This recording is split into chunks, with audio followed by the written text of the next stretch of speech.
हूं सुचेता कुकरेती और आप देख रहे हैं माइक ऑन है। और आज जिन खबरों पर आपके लिए माइक ऑन कर रही हूं एक एक करके आपको बताऊंगी। सबसे पहले बात होगी चंपत राय की। क्या चंपत राय पर शिकंजा कसना शुरू हो गया है? एसआईटी के बाद आज अयोध्या पुलिस ने चंपत राय से पूछताछ की है। अब इस पूछताछ के बाद पुलिस का अगला कदम क्या हो सकता है? चंपत राय से मिली जानकारी ने क्या जानकारियां सामने रखी हैं, ये आज आपको बताऊंगी। इसी के साथ आज बात होगी अयोध्या पर nation first versus donation first कैसे हो गया है। अखिलेश यादव कह रहे हैं कि नेशन फर्स्ट करने वाले आप डोनेशन फर्स्ट देख रहे हैं। वहीं योगी आदित्यनाथ ने अखिलेश यादव पर कैसे पलटवार किया है, आज इसकी भी बात होगी। इसी के साथ बात होगी सिया केतन की, और सिया का मामला कैसे अब चीन में वायरल हो गया है। इस मर्डर को लेकर कैसे चीन में लगातार सोशल मीडिया पर चर्चाएं हो रही हैं। सोचिए, एक ऐसी हत्या जिसकी प्लानिंग की गई और जिस हत्या ने सबके होश उड़ा दिए, वो अब दूसरे देशों में भी चर्चा का विषय बन गई। और इसी के साथ बात होगी गुंडों पर शुभेंदु के डंडे की। शुभेंदु अधिकारी जिन्होंने पहले ही कह दिया था कि सरकार बनने के बाद यूसीसी लेकर आएंगे, लेकिन यूसीसी से पहले कैसे गुंडा कानून लेकर आ गए। अब जिन गुंडों की परेड पश्चिम बंगाल में कराई, उन्हीं के लिए ये कानून है। ये कानून क्या कहता है आज आपको बताऊंगी, लेकिन सबसे पहले बात होगी अयोध्या।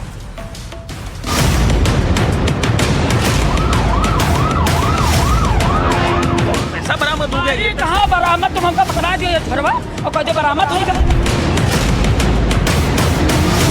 बड़े चेहरों को बचाया जा रहा है। जो बड़े लोग वहाँ बैठे हैं, चंपत राय हैं, मिश्रा हैं, गोपाल राय हैं।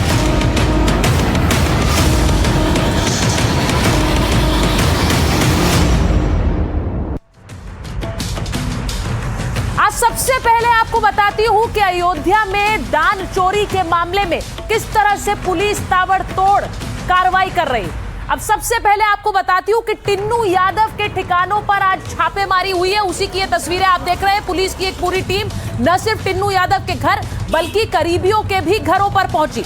उसकी ये तस्वीरें आप इस वक्त देख रहे हैं। टिन्नू यादव के ठिकानों पर आज पुलिस की छापेमारी है। टिन्नू यादव की तस्वीर लगातार आप एनडीटीवी पर देख रहे हैं। आज उसकी ये तस्वीर आई। टिन्नू यादव के घर पर पुलिस का एक पूरी एक टीम पहुंची है और अलग अलग जगहों पर टिन्नू से जुड़े हुए ठिकानों पर छापेमारी हुई है। प्लीज रास्ता छोड़, एक मिनट देख के दे। अब सिर्फ यही तस्वीर नहीं है, जांच की जा रही है। पुलिस वाले कह रहे हैं सब चीज की जांच हो रही है। पुलिस वाले कह रहे हैं हर ठिकाने की जांच हो रही है। एक तस्वीर और आई है, वो भी देखिए। ये मनीष यादव के घर पर पुलिस की टीम पहुंची है। योगी आदित्यनाथ ने जिस तरह के निर्देश दिए उसके बाद अब देखिए अभिनव शुक्ला के घर की पड़ताल हो रही है। ये सारे वो आरोपी जिनकी गिरफ्तारी हुई, इनके घरों पर भी आज रेड की गई। अलग अलग आरोपियों के घर जाकर उनके करीबियों के घर पर ये रेड की गई है, क्योंकि नहीं पता कि किसने कहां छुपाया है पैसा, नहीं पता है कि किसको क्या जानकारी थी। और ये सारी जानकारी खंगालने के लिए आप जो देख रहे हैं योगी आदित्यनाथ के कहने पर अब ये पूरी कार्रवाई हुई। अब अगली तस्वीर मैं आपको दिखाती हूं। इन 8 आरोपियों को आज एक बार इनकी पेशी हुई। यह तस्वीर उस दिन की है जब इनकी पेशी पहली बार हुई, लेकिन आज वीडियो कॉन्फ्रेंसिंग के जरिए इनकी पेशी हुई। इसीलिए आप अयोध्या कोर्ट की भी तस्वीरें देखेंगे। और इन सारे आरोपियों को आज वीडियो कॉन्फ्रेंसिंग के जरिए फैजाबाद न्यायालय में पेश किया गया। सुरक्षा कारणों की वजह से वीडियो कॉन्फ्रेंसिंग के जरिए इनकी पेशी की गई। लोगों का गुस्सा है, लोग इस बात से आहत है कि राम मंदिर में चोरी की गई दान के पैसे की, और इसीलिए आज इनको वीडियो कॉन्फ्रेंसिंग के जरिए पेश किया गया। तो आज जो ताबड़तोड़ एक्शन हुआ है, सबसे पहले उसके बारे में जान लीजिए। एक साथ 10 ठिकानों पर पुलिस ने आज छापेमारी की। करीब 8 घंटे तक ये छापे की कार्रवाई चली है। कई संदिग्धों के परिवारों के लोग इस हिरासत में लिए गए। लगातार पूछताछ जारी हुई है, नए सुराग तलाशे जा रहे हैं। टिन्नू समेत अन्य आरोपियों के रिश्तेदार भी रडार पर हैं। अब आपको बताऊं कि कई ठिकानों से आज नकदी और गहने भी बरामद हुए। जो जमीन रजिस्ट्री एग्रीमेंट और पासबुक मिली है उसके बारे में भी जानकारी इकट्ठी हुई है। इसी के साथ ज्वेलरी के बिल और वित्तीय दस्तावेज भी हाथ लगे हैं। करीबियों के नाम संपत्ति बनाने का भी शक है। पुलिस को यह लग रहा है कि इन्होंने अपने नाम न रख के बल्कि अपने करीबियों के नाम पर संपत्ति बनाई होगी। तो आरोपियों के नेटवर्क की कड़ियां भी खंगाल रही है पुलिस, जिससे उन तक भी पहुंच सके जिनके नाम पर यह संपत्तियां हो सकती हैं। अब आज अयोध्या से जो खबर आई और जो तस्वीर आई वो पहले देखिए। फैजाबाद बार एसोसिएशन का एक बड़ा फैसला आया। आरोपियों की पैरवी नहीं करने की बात वकीलों ने कही। ये तस्वीर जो आप देख रहे हैं, इसको पूरा दिखाइए जरा। ये तस्वीर आपको जो दिखा रही हूं, ये अयोध्या में फैजाबाद बार एसोसिएशन के वकीलों की आज बैठक हुई है और इसमें बहुत ही नाराज सारे वकील नजर आए और उन्होंने कहा कोई पैरवी नहीं करेगा चंपत राय की, कोई पैरवी नहीं करेगा गोपाल राय की। जरा देखिए। चंपत राय, अनिल मिश्रा, गोपाल राव 3 दिन के अंदर अयोध्या छोड़ के चले नहीं जाए। चंपत राय, अनिल मिश्रा, गोपाल राव 3 दिन के अंदर अयोध्या छोड़ के चले नहीं जाए और या तो जेल इनको भेजा जाए। अगर ऐसी परिस्थिति नहीं होगी तो हम पूरा अयोध्या जाम कर लेंगे, किसी को अयोध्या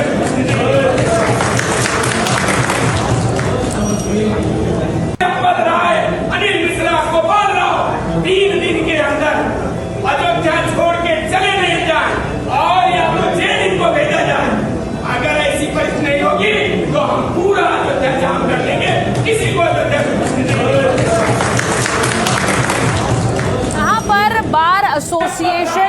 बार एसोसिएशन के जो आप देख रहे हैं सहकर्मी हैं, वो कह रहे हैं कि गोपाल राय, चंपत राय, इनके खिलाफ कोई भी चुनाव, इनके समर्थन में कोई भी वकील नहीं उतरने वाला है। ये बयान वहां पर दिया गया। अब मैं आपको ये भी सुनाती हूँ कि वहां बार एसोसिएशन से जब बातचीत की गई तो वहां बार एसोसिएशन क्या बता रहा है, जरा वो भी सुनिए। क्योंकि बार एसोसिएशन सीधे सीधे कह रहा है, बार एसोसिएशन सीधे सीधे कह रहा है कि एसआईटी की जांच नहीं, इसमें सीबीआई जांच होनी चाहिए। और वो ये भी कह रहे हैं कि इस पूरे मामले में फैजाबाद अयोध्या का कोई भी वकील इन लोगों के खिलाफ, इन लोगों के समर्थन में नहीं उतरने वाला है। जरा सुनिए।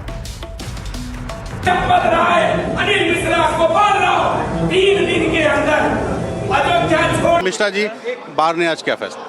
बार ने आज ये फैसला लिया है कि एसआईटी का विरोध किया है, ये जांच सीबीआई से होनी चाहिए। दूसरा ये कहा है कि जिलाधिकारी साहब को पत्र देंगे कि ये जिलाधिकारी और वरिष्ठ पुलिस अधीक्षक को कि मुकदमा दर्ज कराएं श्री चंपत राय, अनिल मिश्रा और गोपाल राव के खिलाफ। क्योंकि प्रथम दृष्टया लोगों का ये कहना है कि इसमें दोषी लोग जो है बचे हुए हैं, कटघरे में वो लोग हैं जो निर्दोष हैं, जिन्होंने एक एक आदमी को प्लान किया है, वो लोग लाए गए हैं। इसमें बड़ी चोरी हुई है और घोटाला भी बहुत है। निर्माण से लेकर के आज तक जांच की जाए, इस बात के लिए एप्लीकेशन दी जाएगी। नहीं करेंगे सीबीआई के लिए, जहां तक जाने पर की स्थिति है वो उसी पैसे से जो वकील साहिबान जमा करेंगे अभियुक्तों से लेकर के, उसी पैसे से प्रोसिक्यूशन की पैरवी। वकील अगर मुकदमा लड़े तो वो लड़े, एप्लीकेशन देगा, उसे अनुमति दे दी जाएगी। अगर वो पैसा इतनी बड़ी चोरी हुई, इतने करोड़ों कई करोड़ों की, तो 5 लाख रुपए पर हेड तो वकीलों को वो दे ही सकता है। वो वकील ला के हमारे यहाँ वकालत खाने में जमा करेंगे, जितने नाम ले जाने चाहते हैं उतना नाम ले लें, उसी पैसे का प्रोसिक्यूशन पैरवी करेगा। अब मैं आपको बता रही हूं कि अयोध्या के वकीलों ने कैसे अल्टीमेटम दे दिया है। इस अल्टीमेटम के बारे में आपको बताऊं, वकील कह रहे हैं कि कोई भी इनका केस नहीं लड़ेगा। चंपत राय, अनिल मिश्रा, गोपाल राय निशाने पर हैं, बार एसोसिएशन के निशाने पर, और 3 दिन में अयोध्या छोड़ने की इन्हें चेतावनी दे दी है। जैसा कि आपने सुना, नहीं माने तो शहर जाम कर देंगे वकील। वकीलों की धमकी आई है, बाहरी लोगों की एंट्री रोकने की भी धमकी दे दी है कि ना तो किसी को जाने देंगे ना किसी को आने देंगे। बार एसोसिएशन की मीटिंग में यह बड़ा फैसला लिया गया। आरोपियों की पैरवी नहीं करेंगे वकील, यह भी कहा गया। और केस लड़ने पर 5 लाख जुर्माने का ऐलान कर दिया गया। बाहर से आने वाले वकीलों पर भी नजर रहेगी, यानी कि अगर फैजाबाद और अयोध्या से नहीं कोई बाहर से वकील आएगा तो उस पर भी हमारी नजर है। ऐसा ना समझे कि यहां से वकील ना लेकर कहीं बाहर से वकील मंगा लिया जाए। जुर्माना लगाने की भी बात कह दी है। अब जरा मैं आपको यह बताती हूं कि जिन 8 आरोपियों पर शिकंजा कसा है, उनके रिश्तेदारों ने क्या आरोप लगाए। वो कैसे कह रहे हैं कि बड़ी मछलियों को बचाया जा रहा है, हमें फंसाया जा रहा है, जरा सुनिए। मेरे भैया निर्दोषी हैं एकदम, पूरे मोहल्ले में आप उनसे किसी से पूछ लीजिए। उनको अगर पावर दिया, अगर हम आप मेरे पिता हैं, हमको कुछ कहेंगे तभी तो बच्चा करेगा।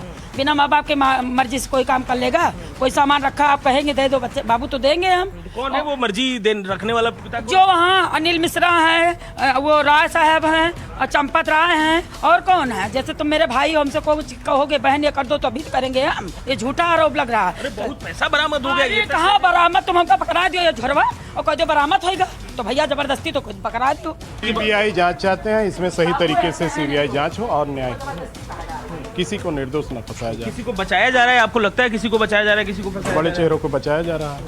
बड़े बड़े लोगों का अब नाम तो हमने आपको बताया, चंपत राय, अनिल मिश्रा, गोपाल राव, ये बड़े चेहरों को बचाया जा रहा है। बता रहा है, क्या लगता है आपको? जो बड़े लोग वहाँ बैठे हैं, चंपत राय हैं, अनिल मिश्रा हैं, गोपाल राय हैं। तो आपने सुन लिया, जो लोगों के रिश्तेदार हैं जिनको गिरफ्तार किया गया, वो कह रहे हैं हमारे लोगों को फंसाया जा रहा है और बड़ी मछलियों को बचाया जा रहा है। एक तरफ अयोध्या पुलिस इस केस की संजीदगी को ध्यान में रखते हुए ताबड़तोड़ कार्रवाई कर रही, वहीं दूसरी तरफ इस मामले में पहले दिन से जो सियासत शुरू हुई वो आज भी जारी है। ये मामला 2027 में होने वाले चुनाव से जोड़ा जा रहा है। अखिलेश यादव जहां बीजेपी को घेरने में कोई कसर नहीं छोड़ रहे हैं, वहीं सीएम योगी अखिलेश के हर बयान का सीधा जवाब दे रहे हैं।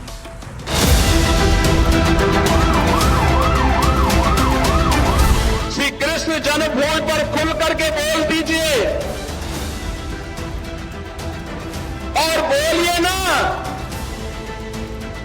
कि श्री राम जन्मभूमि मुक्ति के आंदोलन की तर्ज पर ही श्री कृष्ण जन्मभूमि की मुक्ति का भी अभियान चलना चाहिए। इनकी निगाहें नेशन पे नहीं है, डोनेशन पर है। जो लोग ये कहते थे नेशन फर्स्ट, उनके लिए लग रहा है कि डोनेशन फर्स्ट।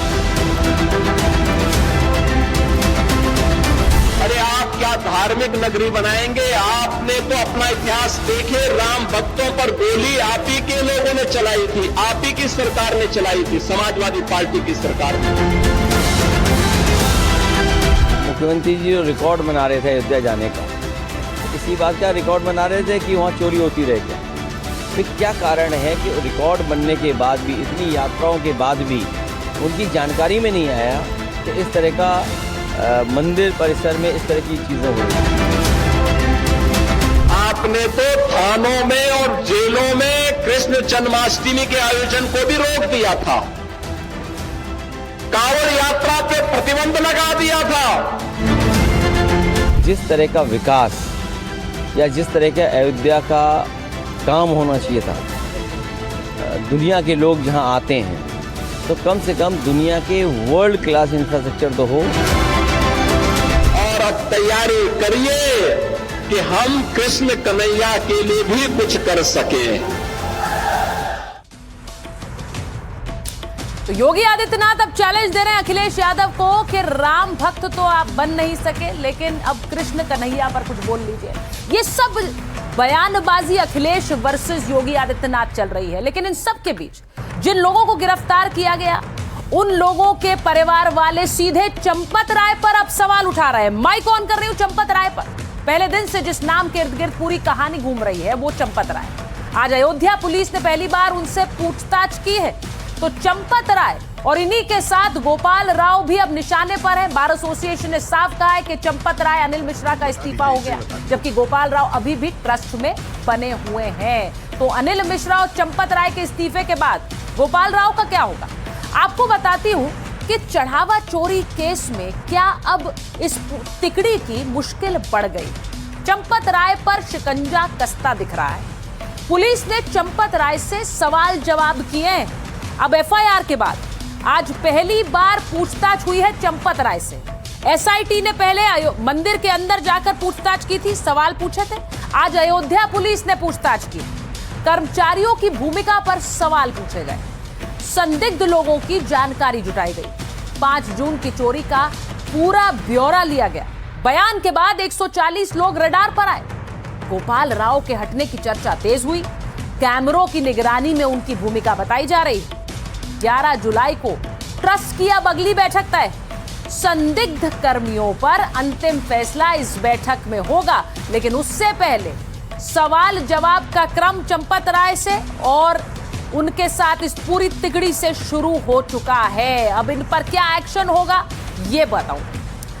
अब ये भी आपको बताती हूं कि एक आरोपी लवकुश मिश्रा, उसके घर से जो खबर आज आई वो चौंकाने वाली थी। लवकुश मिश्रा के घर पर आज हमारी टीम भी पहुंची और वो जो घर बना रहा था उसकी तस्वीर देख लीजिए। लवकुश मिश्रा कैसे अपना शीश महल बना रहा था, 17,000 सैलरी और 1 करोड़ का घर बनाने में लगा हुआ था। ये तस्वीर देखिए, ये जो तस्वीरें आप देख रहे हैं अयोध्या में बनाए जाने वाला घर था।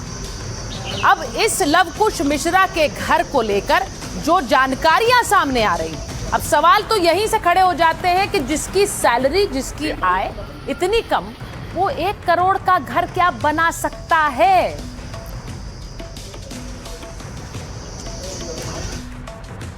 अब आपको बताऊं कि अयोध्या के शहादतगंज में एक आलीशान मकान बनवा रहा था लवकुश मिश्रा। जमीन से मकान बनवाने तक 1 करोड़ के खर्च का दावा किया जा रहा है। 2025 में पत्नी सुप्रिया के नाम पर 1000 स्क्वायर फीट जमीन खरीदी। रजिस्ट्री के दस्तावेज जांच एजेंसियों के पास मौजूद है। 2 फ्लोर बनकर तैयार है और तीसरे फ्लोर की तैयारी हो रही है। मकान में लिफ्ट लगाने के लिए अलग से जगह भी छोड़ी गई है। सोचिए, घर में लिफ्ट भी लगाई जा रही है। आलीशान मकान में हो रहे खर्च ने पूरे मामले को संदिग्ध बना दिया। अब 1 फ्लोर की फर्निशिंग पर उसे बनाने में करीब 30 लाख रुपए खर्च होते हैं। 3 मंजिला 80 से 90 लाख रुपए तक पहुंचने का अनुमान है। अब सवाल यह कि 17,000 की सैलरी वाले लवकुश इतना आलीशान मकान कैसे बनवा रहा था। किराए के मकान से करोड़ों के घर तक का सफर अब कैसे पूरा हो गया। सबसे बड़ा सवाल यही बन गया। हमारे सहयोगी मुकेश सेंगर ने उस घर में जाकर जरा पता किया कि कितना बड़ा ये घर बन रहा था और कितना पैसा इस पर खर्च हो रहा था। अयोध्या के शहादतगंज इलाके में क्या ये आलीशान मकान चंदा चोरी से तैयार हो रहा था?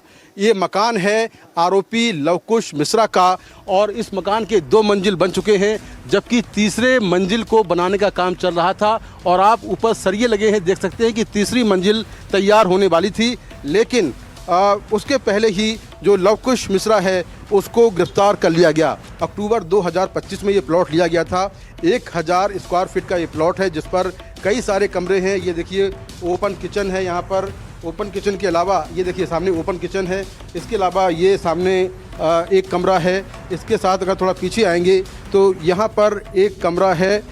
ये देखिए एक कमरा ये है और एक कमरा ये है। तो एक फ्लोर में करीब 5 कमरे हैं। लवकुश के बारे में जानकारी मिली है कि इस मकान के अलावा उसने एक प्रॉपर्टी और ली है और उस प्रॉपर्टी की भी जांच चल रही है। तो आरोपियों की संपत्तियों की जांच चल रही है कि आखिर महज कुछ हजार रुपए पाने वाले आरोपी कैसे अयोध्या के अलग अलग इलाकों में करोड़ों की संपत्तियां खड़ी कर रहे थे। आपने देखा मुकेश सेंगर बता रहे हैं कि कम सैलरी वाला इतना करोड़ का मकान कैसे बना रहा था। इसी को लेकर सवाल पूछे जा रहे हैं। अब सवाल सिर्फ लवकुश मिश्रा नहीं बल्कि सभी पर उठ रहे हैं जिनको पुलिस ने इस मामले में गिरफ्तार किया है। आपको बताऊं कि न सिर्फ ये 8 लोग बल्कि इनके करीबी भी रडार पर 8 आरोपियों के खातों की जांच शुरू हो गई।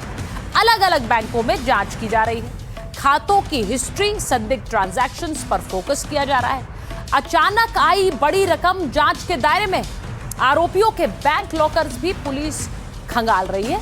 करीबियों और रिश्तेदारों के खाते भी जांच के दायरे में हैं। रिश्तेदारों के नाम पर संपत्ति बनाने का शक है।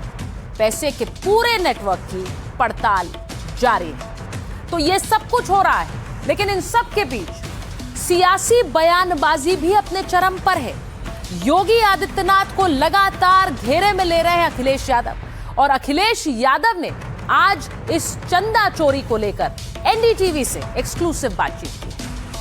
मेरे साथ अखिलेश यादव हैं, प्रयागराज के दौरे पे हैं। सर, यूपी में बहुत कुछ चल रहा है राम मंदिर को लेकर के और चढ़ावा को लेकर, चढ़ावा चोरी। ये बहुत गंभीर विषय है और करोड़ों करोड़ों सनातनी जो लोग हमारे धर्म में आस्था रखते हैं और जिन्हें हमारे श्रद्धा है और ऐसा नहीं कि सुप्रीम कोर्ट के फैसले के बाद कोई भी सनातनी या कोई भी इस तरह का रहा हो जो भगवान प्रभु श्री राम के पक्ष में ना हो, लेकिन जो खबरें आ रही हैं, जो सूचनाएं आ रही हैं, जो जानकारी मिल रही है, और सरकार ने खुद स्वीकार किया इस बात को कि वहाँ पर इस तरह के घटना घटी है। और एसआईटी की रिपोर्ट के बाद जो चीज़ें सामने आ रही हैं, एसआईटी में खुद स्वीकार कर रहे हैं कि सीसीटीवी बंद कर करके जो चढ़ावा आया है उसमें बड़े पैमाने पे घोटाला हुआ है। तो ये जो आस्था के साथ, हमारी श्रद्धा के साथ जो खिलवाड़ हो रही है, ये भारत की जनता और सनातनी लोग कभी स्वीकार नहीं कर सकते हैं।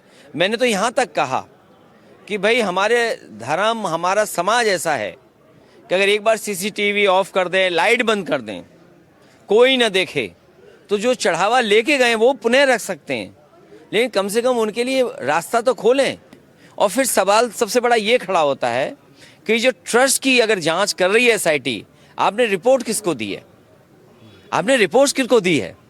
सवाल तो सबसे बड़ा ये भी है, अगर आपने जांच की है और जांच एसआईटी किसने बनाई है? एसआईटी किसने बनाई और जांच किसको दी गई है? क्या एसआईटी की भी जांच होगी क्या? क्योंकि ये बात खुल गई है। और केवल यही नहीं खुली, सुनने में आया है कि जो अंडरग्राउंड अनरजिस्टर्ड लोग हैं, आपने कहा कर्नाटक से तार जुड़े हैं, वो कैसे? मैं नहीं कह रहा हूँ, एक अयोध्या वासी जानता है कि कुछ चढ़ावा कर्नाटक तक जाता था। और सुनने में ये आया है कि अंडरग्राउंड और जो अनरजिस्टर्ड लोग हैं, संगी साथी, जो चुनाव के मैनेजमेंट रखते थे, जो चुनाव में जगह जगह पर लोगों को भेजते थे, जो फर्जी वोट भेजा जाता था, उसके वो हेड थे, वहाँ तक कुछ चढ़ावा पहुँचा है।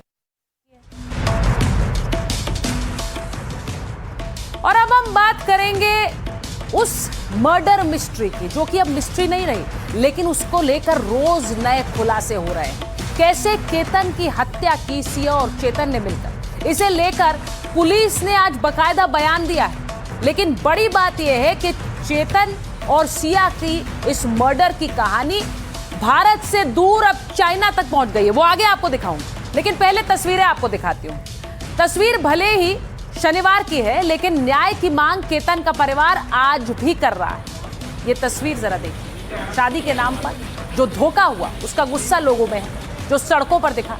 और हाथों में मोमबत्ती लेकर केतन के परिवार और स्थानीय लोगों ने कैंडल मार्च निकाला न्याय की मांग।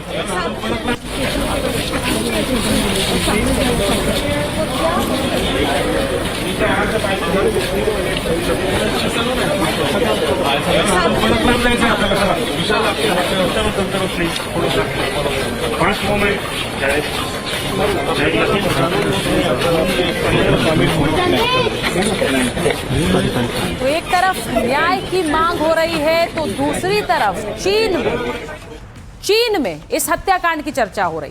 केतन और सिया चीन में वायरल हो रहे हैं। अंतर्राष्ट्रीय मीडिया में यह केस किस तरह से छाया हुआ है, आप ये देखिए कि टेंसेंट न्यूज जैसे प्रमुख चीनी समाचार प्लेटफॉर्म्स भी इस खबर को उठा रहे हैं, दिखा रहे हैं। चीन में इस हत्याकांड की तुलना एक लोकप्रिय थ्रिलर फिल्म से की जा रही है कि देखिए, यह हत्याकांड नहीं है तो एक थ्रिलर की तरह है। कैसे एक मर्डर मिस्ट्री एक थ्रिलर बन गई, इसकी चर्चा चीन में हो रही है। और उसी की तस्वीर आपको मैं दिखा रही हूं। केतन हत्याकांड के आरोपी सिया गोयल और चेतन चौधरी की आज पुलिस कस्टडी पूरी होने के बाद उन्हें कोर्ट में पेश किया गया। उसकी तस्वीर अब देखिए। कोर्ट में पुलिस ने दोनों आरोपियों की पुलिस कस्टडी बढ़ाने की मांग करते हुए कई अहम दलीलें पेश कर दी। कोर्ट में पुलिस ने कहा कि आरोपियों के साथ घटनास्थल पर दोबारा सीन रिक्रिएट करना होगा। सिया ने जो केतन का पासपोर्ट फाड़कर जला दिया है, हम उसे ढूंढ रहे हैं। आरोपी चेतन चौधरी ने हत्या के बाद अपने कपड़े बदल लिए थे, उन कपड़ों से सुराग मिल सकता है। हत्या के बाद भी दोनों आरोपियों के बीच फोन पर बातचीत हुई थी, इसकी जानकारी अभी पता लगानी है, इसलिए 7 दिन की पुलिस हिरासत चाहिए। वहीं बचाव पक्ष ने भी गिरफ्तारी को अवैध बताते हुए पुलिस कस्टडी का विरोध किया। हालांकि कोर्ट ने दोबारा दोनों को 5 दिन की पुलिस कस्टडी में भेज दिया है, तो 3 जुलाई तक अब दोनों कस्टडी में रहेंगे।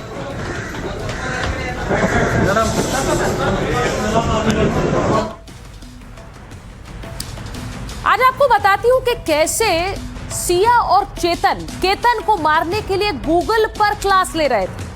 हत्याकांड को शातिर तरीके से अंजाम दिया गया।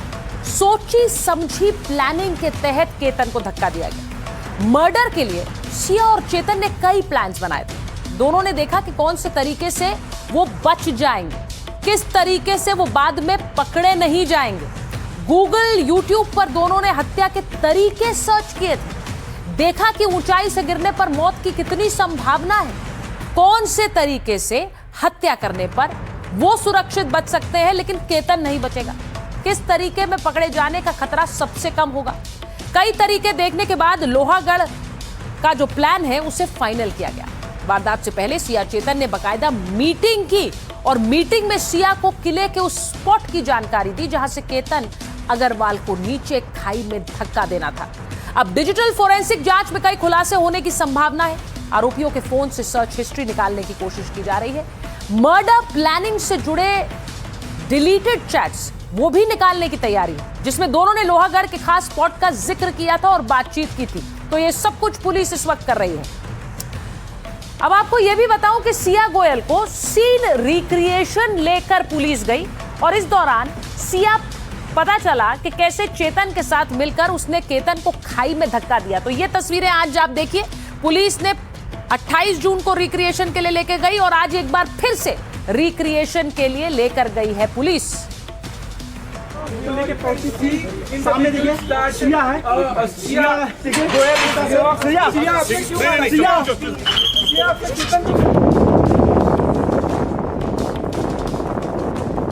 देखिए लोहगढ़ किले के ऊपर जहाँ पे वो घटना हुई थी, उस घटना पे एक डमी सीन क्रिएट करके वहाँ पे एक्यूज को ले जाया गया है। किस रूट से जाके कहाँ बैठे और क्या क्या प्रोसेस घड़ी और घटना कैसे घड़ी उसको रिक्रिएट किया गया है, उसमें एक्यूज ने बता दिया। सवाल है कि आखिर चेतन और सिया ने केतन को धक्का कैसे दिया। पूछताछ में सिया ने जो बताया उसके मुताबिक 18 जून को लोहागढ़ किले पर सिया गोयल ने पानी पीने या जूते का फीता बांधने के बहाने बैठकर चेतन चौधरी को इशारा दिया। इसी के बाद पीछे चल रहे चेतन ने केतन को खाई में धक्का दे दिया। पुलिस का कहना है कि केतन गिरते वक्त सिया को पकड़ न सके, इसीलिए वो बैठ गई थी। तो ये सब जानकारी पुलिस अब इंटेरोगेशन के बाद दे रही है और बार बार सिया के वकील कह रहे हैं कि जो कुछ भी पूछताछ में सामने आए उसे मान्य नहीं माना जाएगा कोर्ट में। अब ये जो आप तस्वीर देख रहे हैं, कैसे इन दोनों ने मर्डर की रिहर्सल की, पुलिस की जांच में हैरान करने वाले खुलासे सामने आए। सिया चेतन ने अपराधियों की तरह हत्या की, हत्या करने से लेकर पुलिस से बचने का प्लान बनाया। मर्डर से पहले दोनों ने की थी क्राइम रिहर्सल, मतलब दोनों ने पहले मर्डर करने की प्रैक्टिस की ताकि मर्डर करते वक्त दोनों से कोई गलती ना हो जाए। मर्डर को शातिराना तरीके से अंजाम देना चाहते थे ये दोनों और केस की कड़ियां जोड़ने के दौरान ये खुलासा हुआ। मई में ही मर्डर की अंतिम रूपरेखा तैयार की गई थी, बाद में कई हफ्तों तक मर्डर की रिहर्सल करती गई। 18 जून को वारदात को अंजाम देने से 4 दिन पहले 14 जून को भी सिया केतन को किले पर लेकर गई थी और इस दौरान केतन को मारने की पहली कोशिश हुई। बाद में तय हुआ कि अगली बार चेतन मौजूद रहेगा ताकि केतन अग्रवाल के बचने की कोई गुंजाइश न बच पाए। तो ये पूरी प्लानिंग और मर्डर का रिहर्सल कई बार पहले किया जा चुका था। अब आपको एक और तस्वीर दिखा देती हूं। वो तस्वीर चेतन की स्कूटी की है जो कि पुलिस ने आज पुलिस की इन्वेस्टिगेशन के दौरान सामने आई है। चेतन चौधरी लोहागढ़ फोर्ट इसी स्कूटी से गया था। टोल रिकॉर्ड से बचने के लिए कार छोड़कर स्कूटर से किला पहुंचा था चेतन, जिससे पता चलता है कि केतन की हत्या सोची समझी साजिश के तहत की गई। आरोपी चेतन चौधरी ने टोल प्लाजा के इलेक्ट्रॉनिक रिकॉर्ड्स और सीसीटीवी ट्रैकिंग से बचने के लिए कार की जगह स्कूटर से 90 किलोमीटर दूर लोहागढ़ किले तक का सफर तय किया। इस वारदात को अंजाम देने के बाद चेतन पुलिस को चकमा देने के लिए उसी स्कूटर से वापस पुणे भी लौट आया।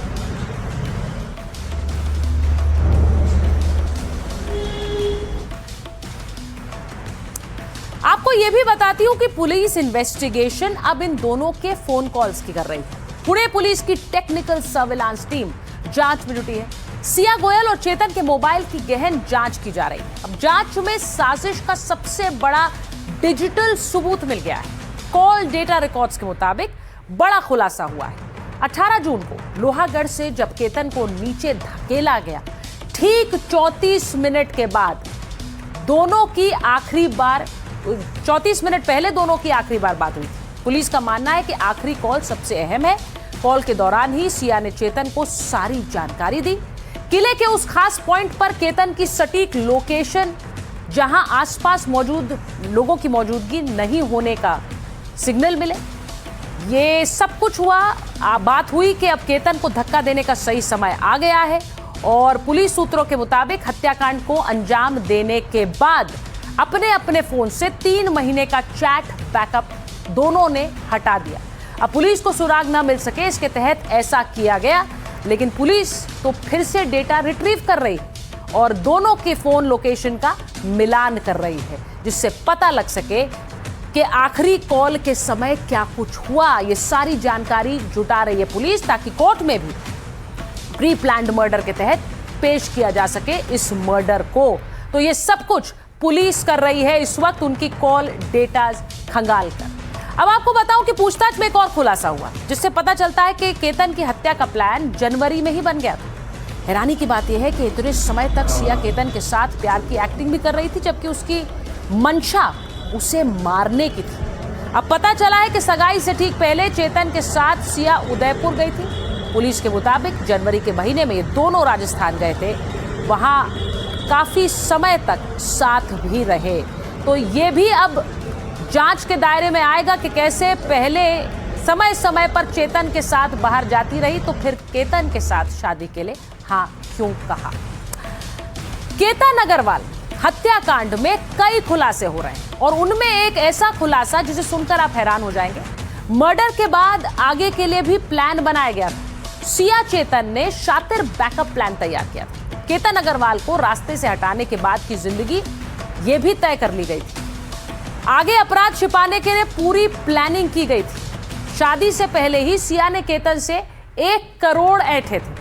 शॉपिंग करने के बहाने सिया ने ये 1 करोड़ ऐंठे थे, यानी कि पैसे लेकर उसके बाद इस पैसों से वो शॉपिंग करेगी, ऐसा केतन से कहा गया। जब ये 1 करोड़ ले लिए गए तो केतन ने ये पैसे लेकर चेतन को दे दिए। अब केतन ने तो सिया पर आंख मूंद कर भरोसा किया था, इसलिए पैसे दे दिए, लेकिन वहां ये पैसे सिया ने चेतन को थमा दिए। अब 1 करोड़ रुपए से ही 3 साल तक की प्लानिंग की गई थी। केतन से पैसे लेकर सिया ने शादी की शॉपिंग नहीं की, चेतन को दिए, जिससे चेतन अपना बिजनेस सेटअप कर सके। चेतन चौधरी एक बेहद सामान्य परिवार से था। चेतन ने भरोसा दिलाया कि पैसों से हालात सुधरेंगे, पैसा मिलने के बाद वो आर्थिक रूप से मजबूत हो जाएगा, खुद को वो एस्टैब्लिश कर लेगा, जिससे 3 साल के बाद वो सिया से शादी कर पाए। तो 3 साल की ये खौफनाक प्लानिंग तैयार की गई थी, क्योंकि अगर 3 साल के बाद ये शादी करेंगे तो कोई शक भी नहीं करेगा कि शायद इस रिश्ते की वजह से केतन की हत्या हुई। और इसीलिए ये पूरा प्लान 3 साल बाद शादी का बनाया गया। पैसा इधर से लिया केतन से और चेतन को दे दिया गया। ये सब कुछ सिया करती रही और इसके बाद मर्डर का प्लान बनाया। सवाल है कि इतनी बड़ी साजिश का सिया के परिवार को पता ही नहीं लगा। सिया के परिवार को सिया के खौफनाक प्लान की भनक तक नहीं लगी। सिया ने अपने परिवार को भी धोखे में रखा, क्योंकि ये सामने आया प्री वेडिंग के लिए एयरपोर्ट जाते वक्त सिया और सिया के भाई के बीच एक झगड़ा हुआ था। कैब ड्राइवर ने जानकारी दी कि पुणे से रावेत के बीच सिया और उसके भाई साहिल के बीच विवाद हुआ।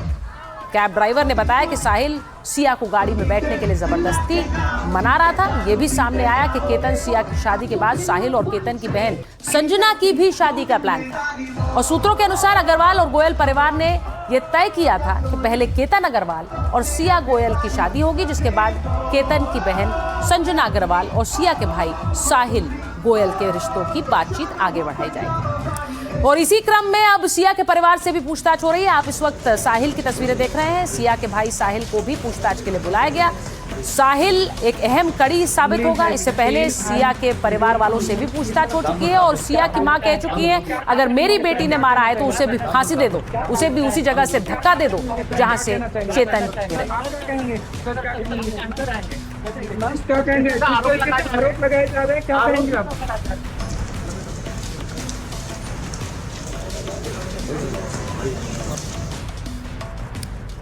और अब आपको बताती हूं आज की एक और बड़ी खबर। बंगाल में शुभेंदु अधिकारी यूसीसी की तैयारी कर रहे हैं और इस बीच उन्होंने एंटी गुंडा बिल पास कर दिया है।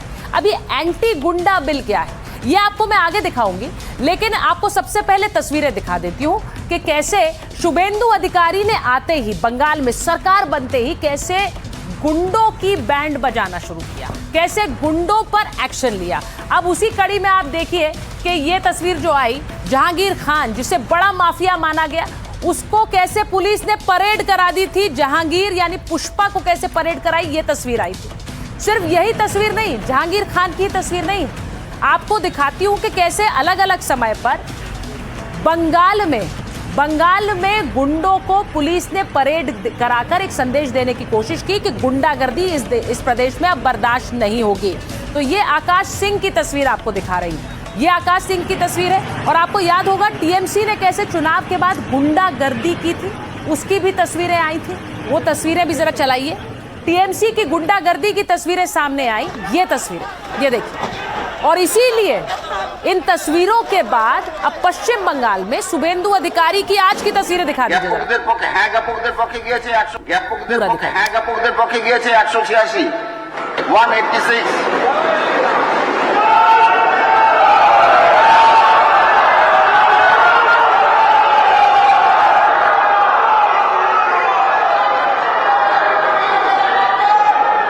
না জ্ঞাপকদের পক্ষে গিয়েছে 17টি ভোট।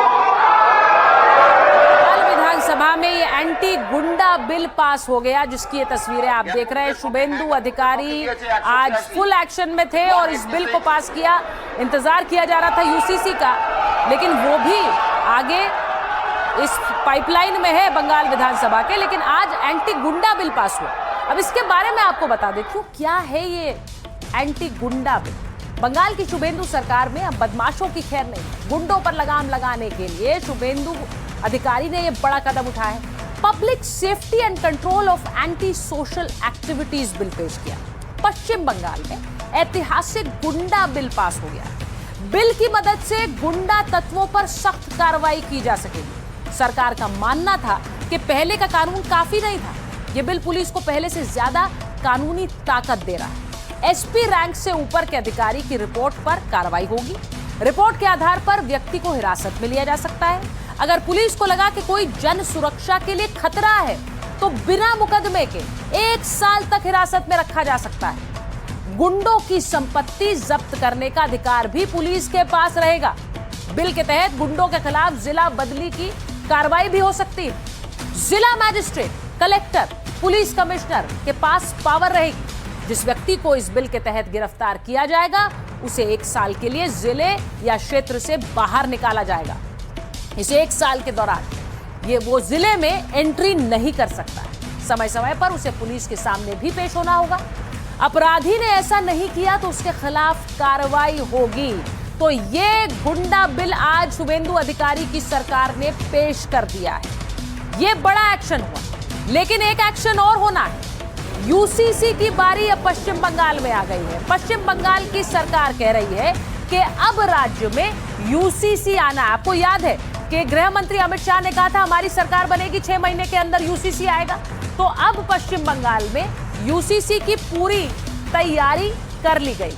मैं आपको बताती हूं कि यूसीसी लागू होगा तो पश्चिम बंगाल में क्या होगा, सभी धर्मों के पर्सनल लॉ खत्म हो जाएंगे, सभी नागरिकों के लिए एक जैसा कानून लागू हो जाएगा, विवाह के नियम सबके लिए सामान्य हो जाएंगे और तलाक की प्रक्रिया भी एक जैसी हो जाएगी। संपत्ति उत्तराधिकार के नियम भी समान हो जाएंगे। तो ये सब कुछ होगा और गोद लेने और भरण पोषण के नियम भी एक रूप से हर समाज पर लागू होंगे। तो ये यूसीसी का खाका है और इसे लाने की तैयारी में है शुभेंदु अधिकारी। और शुभेंदु अधिकारी पश्चिम बंगाल में यूसीसी लाएंगे तो अलग अलग बीजेपी शासित राज्यों के ही तरह अब बंगाल में भी यूसीसी की स्थापना कर देंगे। तो इसके लिए इंतजार हो रहा है। बहरहाल माइक ऑन है में आज के लिए फिलहाल इतना है। आपसे मुलाकात होगी कल एक बार फिर रात 8।